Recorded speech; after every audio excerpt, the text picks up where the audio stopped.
Acts 26. Agrippa told Paul. You may now speak for yourself. Paul stretched out his hand and said, King Agrippa, I am glad for this chance to defend myself before you today on all these charges that my own people have brought against me. You know a lot about our Jewish customs and the beliefs that divide us, so I ask you to listen patiently to me. All the Jews have known me since I was a child. They know what kind of life I have lived in my own country and in Jerusalem. If they were willing, they could tell you that I was a Pharisee, a member of a group that is more strict than any other. Now I am on trial because I believe the promise that God made to our people long ago. Day and night our 12 tribes have earnestly served God, waiting for his promised blessings. King Agrippa, because of this hope, the Jewish leaders have brought charges against me. Why should any of you doubt that God raises the dead to life? I once thought that I should do everything I could to oppose Jesus from Nazareth.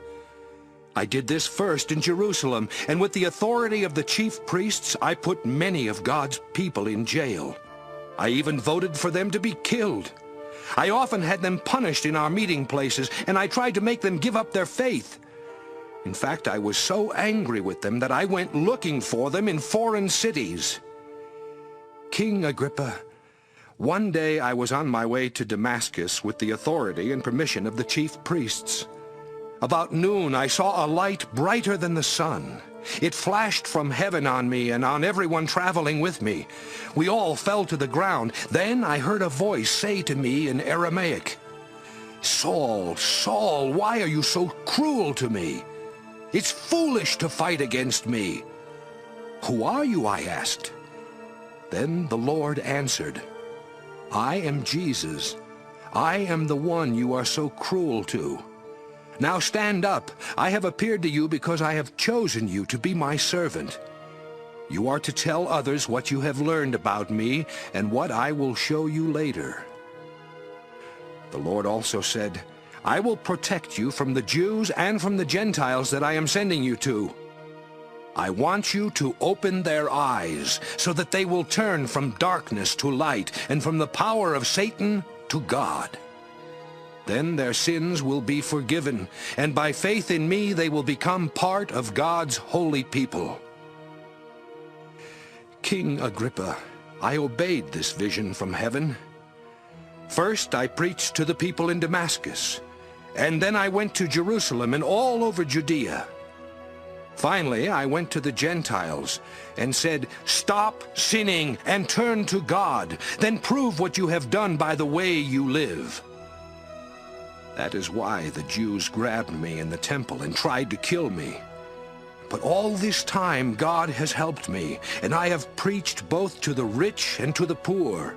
I have told them only what the prophets and Moses said would happen.